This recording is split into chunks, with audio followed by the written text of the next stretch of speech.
ఓం నమః శివాయ శ్రీమాత్రే నమః. మిత్రులందరికీ నమస్కారం అండి. మీరు చూస్తున్నారు మేడి చెట్టు. ఇదేంటండి శ్రీనివాస్ గారు మేడి చెట్టు చూపిస్తున్నారు అని మీరు అనుకోవచ్చు.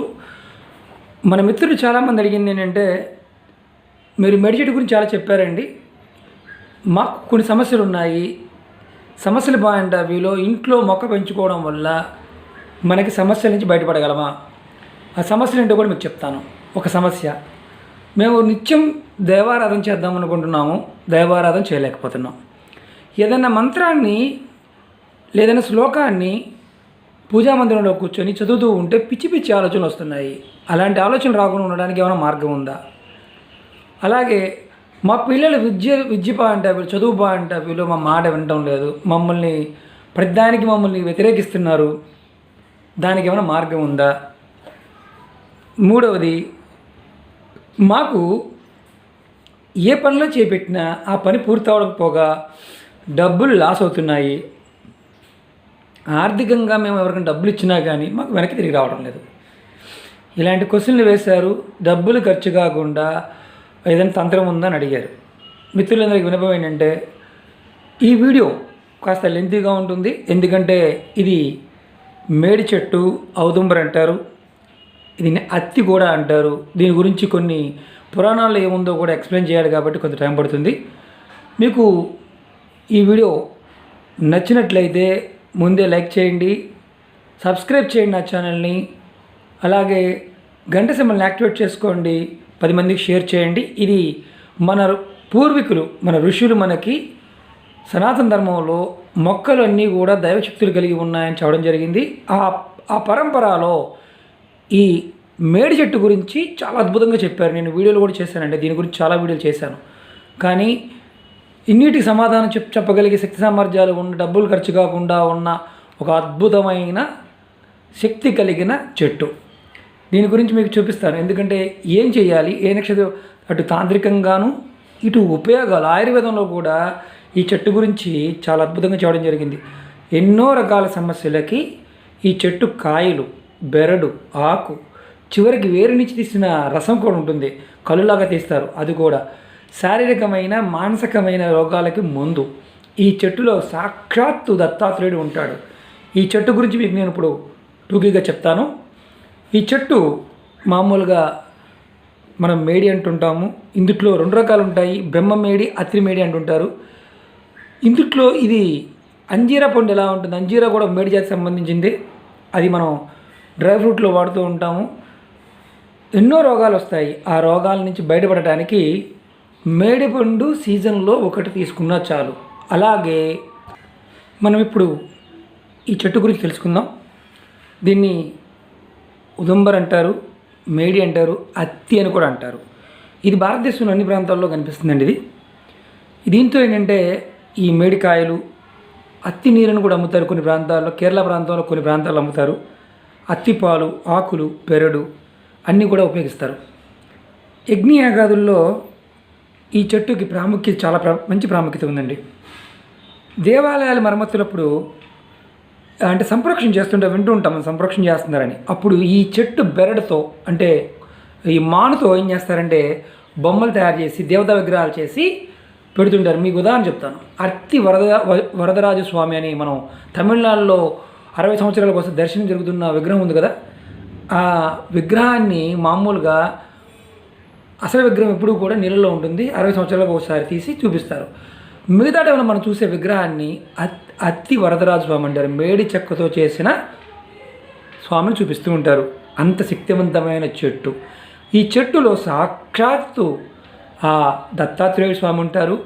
ఈ చెట్టు కింద కూర్చుని ఎవరైనా సరే ధ్యానం చేసినా, చెట్టుకు పూజ చేసిన, దీపారాధన చేసి పూజ చేసిన అద్భుతమైన జ్ఞాన సంపద, ధన సంపద, మానసిక శక్తులు, దుష్ట శక్తుల నుంచి రక్షణ, గురుబలం పెరుగుతుందని శాస్త్రం చెప్పడం జరుగుతుంది.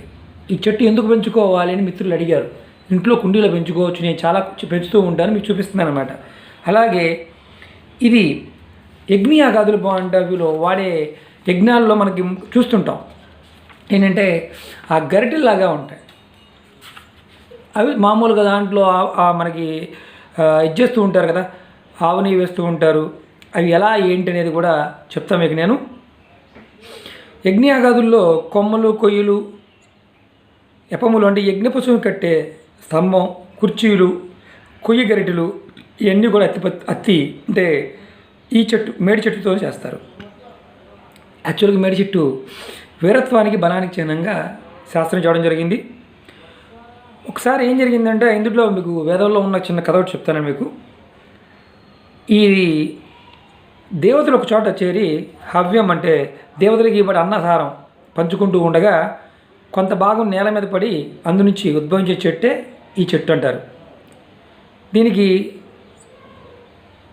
మామూలుగా అన్నసారం నుంచి పుట్టింది కాబట్టి అది ఏపుగా పెరుగుతుంది, మహావృక్షం అవుతుందని శాస్త్రం రాయడం జరిగింది. అందుకని దీనికి ఉదంబర అనే పేరు వచ్చిందని చెప్తారు.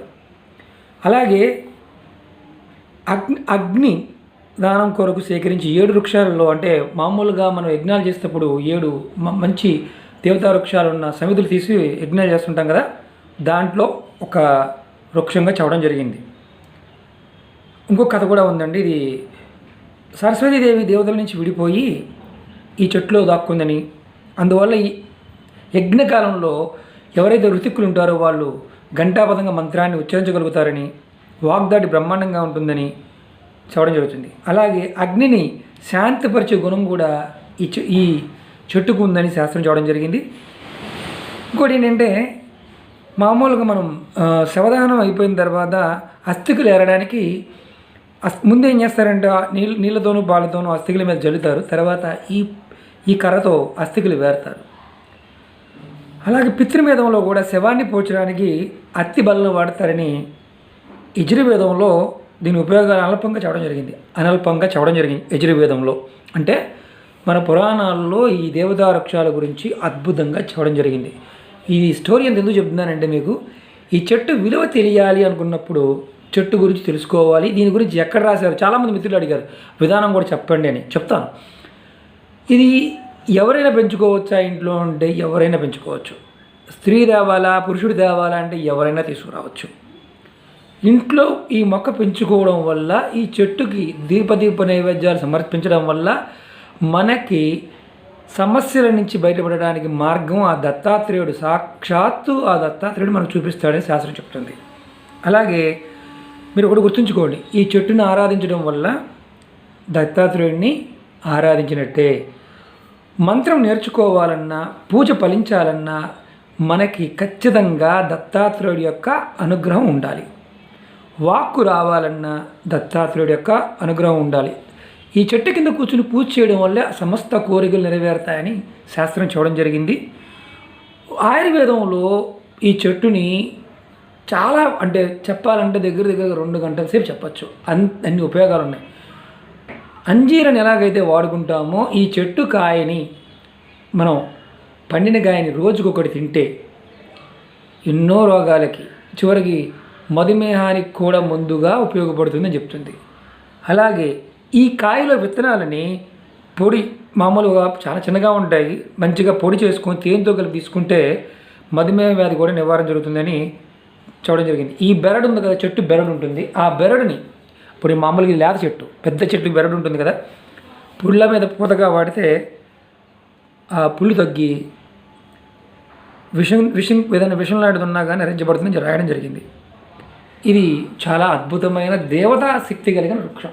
మీకు మనం ఇప్పుడు దీంట్లో చిన్న తంత్రం చెప్పుకుందాం. అలాగే మీకు కాయలు కూడా చూపిస్తాను. ఇవి లేత కాయలు.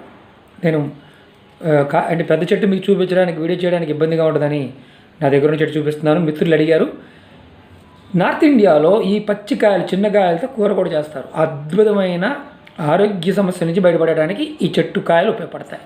అలాగే మనం తంత్రంలో ఆల్రెడీ నేను నా ముందు వీడియోలో చాలా చెప్పడం జరిగింది. ఇప్పుడు మీకు ఒక అద్భుతమైన తంత్రం చెప్తాను.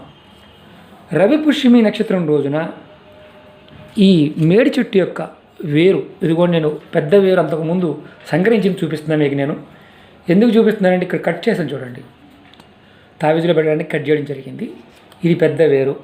ఉత్తరం వైపు వేరుని రవి పుష్యమి నక్షత్రం రోజున మీరు ఎవరైనా సరే పురుషులు అంతకుముందు రోజు వెళ్ళి నిమంత్రణ చెప్పుకొని చెట్టుకి ఒక చెంబుడు నీళ్లు పోసి, విధానం చెప్తున్నాను, చెంబుడు నీళ్లు పోసి మీరు సంకల్పం చెప్పుకోండి, నాకు అవసరరీత్యా నేను ఈ వేరు తీసుకుంటున్నాను స్వామి. నాకు అనుగ్రహించి నాకు అష్టైశ్వర్య భోగభాగ్యాలు కలగాలని, మనోవాంఛలు నెరవేరాలని, నా మీద ఎలాంటి గ్రహ ప్రభావం తగ్గాలని నన్ను కాపాడు తండ్రి దత్తాత్రేయ అని కోరుకొని, రవిపుష్యమి నక్షత్రం అంటే రేపు రాబోయే నవంబర్లోను డిసెంబర్ నెలలో కూడా ఉంది. క్యాలెండర్ చూడండి తెలుస్తుంది. ఆ టైంలో మీరు ముందు రోజున వెళ్ళి ఒక చెంబు నీళ్లు పోసి సంకల్పం చెప్పుకొని పసుపు కుంకుమ అక్షింతలు పూలు సమర్పించి ధూపం సమర్పించి వచ్చేయండి. తర్వాత రోజున మీరు కరెక్ట్గా సూర్యోదయ టైంలో వెళ్ళి ఈ వేరుని ఇది నేను పెద్ద వేరు తీసుకోవడం జరిగింది. నేను తీసుకునేది మీకు చెప్తున్నానండి. మీరు ఇలాంటి వేరుని చిన్నదైనా పర్వాలేదు, అంగుళం సైజు వేరునైనా తెచ్చుకొని తావీజులో పెట్టుకొని, అంటే ఆ రోజు ఏం చేయాలి, కొబ్బరికాయ కొట్టి ప్రదక్షిణ చేసి మీరు ఖచ్చితంగా దీపం వెలిగించి ధూపం చూపించి సంకల్పం చెప్పుకున్నారు కాబట్టి దత్తాత్రేయుడికి అష్టోత్తరమైన చదవండి. చదివి ఆ వేరు ఉత్తర వైపు ఉన్న వేరుని, భూమిలోంచి ఉన్న వేరుని ఒక ముక్క తీసుకోండి. సరేనండి, మా ఊరిలో లేదు, మా సిటీలో లేదంటే మీరు సిటీలో ఉన్నవారు పల్లెటూరులో ఉంటే చూసుకోండి, ఎప్పుడు సెలవుల మీద వెళ్ళినప్పుడు చూసుకోండి. అలాగే ఇది మలమూత్రాదులు విసర్జించే ప్రాంతాల్లో ఉన్న చెట్లు ఎక్కడన్నా సరే తీసుకోవద్దు. అలాగే చెత్త వేస్తారు కదా మొదల్లో, అక్కడ కూడా తీసుకోవద్దు. ఎక్కడైనా దేవాలయ ప్రాంతంలో కానీ ఉత్తరం వైపు అంగుళం వేరు చాలు. అలాగే తోటల్లో కానీ పంట పొలాల దగ్గర కానీ లేదు, మాకెక్కడ అందుబాటులో లేవంటే పర్వత ప్రాంతాలు, మీరు పుణ్యక్షేత్రాలకు వెళ్తారు కదా, ఈ టైంలో పెట్టుకోండి. తిరుమల కావచ్చు, శ్రీశైలం కావచ్చు, ఆ ప్రాంతాల్లో చెట్లు ఉంటాయి. నమస్కారం చేసుకొని ముందు రోజు ప్లాన్ చేసుకోండి. అక్కడికి వెళ్ళి అంగుళం సైజు ఉన్నది, ఇంత సైజును తెచ్చుకుంటే మీకు ఖచ్చితంగా మీ స్థితిగతులు మారతాయి. ఆ దత్తాత్రేయుడు మీకు ఎల్లవేళలా మీతో పాటు ఉండి రక్షణ కల్పిస్తాడు. మిత్రులు అడిగారు ఏంటంటే వివరణ ఇమ్మన్నారు, పూజా విధానం చెప్పమన్నారు. పూజా విధానం ఇది మీరు కామెంట్ బాక్స్లో పెడుతుంటారు, అదండి ఇదండి ఎప్పుడు తెచ్చుకోవాలండి, 2 రోజులు తెచ్చుకోవచ్చా అండి. ఈ శాస్త్రంలో ఏదైతే ఉందో అది మాత్రం చూడడం జరుగుతుంది. ఆ విధంగా చేసుకుంటే ఫలితాలు వస్తాయి. మనకి ఈజీగా ఉండే విధంగాను ఋషులు చెప్పడం జరిగింది. కాస్త ఓపిక చేసుకోండి, తెచ్చుకోండి. మిత్రులందరూ విన్నపం ఏంటంటే ఈ చెట్టు ఎక్కడైతే ఉంటుందో ఇది మహామానవుతుంది. కుండీలో పెట్టుకున్నా సరే మీ అందరికీ కూడా ఖచ్చితంగా దత్తాత్రేయుడు యొక్క కృపా కటాక్షం కలుగుతుంది. ఎందుకంటే దత్తాత్రేయుడు మనకి అన్నీ ఇవ్వగలిగిన, అంటే బ్రహ్మ విష్ణు మహేశ్వరుడు సమానంగా శాస్త్రం చెప్పడం జరిగింది. ఇది లెంతీ వీడియో కాబట్టి చెప్తున్నానండి. ఎందుకంటే అద్భుతమైన శక్తి కలిగిన ఈ మొక్కని ఇంట్లో కూడా పెంచుకోవచ్చు. మన సమస్యలన్నీ తీరిపోతాయి. ఖచ్చితంగా రోజు రోజుకి మన ఆర్థిక స్థితిగతి మారుతుంది. మన మనసు నిశ్చలమైన స్థితికి వస్తుంది. శత్రువులు కూడా మనకి ఇబ్బంది కలిగించిన శత్రువులు కూడా మిత్రులుగా మారుతారు. బయట ఇచ్చిన డబ్బులు కూడా మనకి రావడానికి అవకాశం ఉంటుంది. పిల్లల చదువులో మంచి జ్ఞానాన్ని సంపాదించగలుగుతారు. ఎందుకంటే దత్తాత్రేయుడు అన్నీ ఇవ్వగలుగుతాడు. మిత్రులందరికీ ఈ వీడియో నచ్చినట్టయితే లైక్ చేయండి, నా ఛానల్ సబ్స్క్రైబ్ చేయండి, ఇది మరింత మందికి షేర్ చేయండి. ఈ వీడియో పూర్తిగా చూడడానికి ప్రయత్నం చేయండి. ఎందుకంటే నేను షార్ట్లో చేద్దామని ప్రయత్నం చేస్తే 10 వీడియోలు చేయాలి. కాబట్టి ఇది అర్థవంతంగా ఉండడం కోసం ఒక వీడియో చేయడం జరిగింది. నచ్చకపోతే మిత్రులు కూడా చెప్తున్నాను, నచ్చలేదని చూడ ఏమాత్రం మొగవాడ పడమాకండి. ఎందుకంటే మీకు నచ్చినా నచ్చకపోయినా ఇది మన ఋషులు ఇచ్చిన అద్భుత శక్తి మన పూర్వీకులు ఇచ్చిన ఋషులు ఇచ్చిన అద్భుతమైన శక్తి సామర్థ్యాలు కలిగిన మొక్కల గురించి మీకు రోజుని తెలియజేస్తూ ఉంటాను. ఓం నమః శివాయ, శ్రీమాత్రే నమః.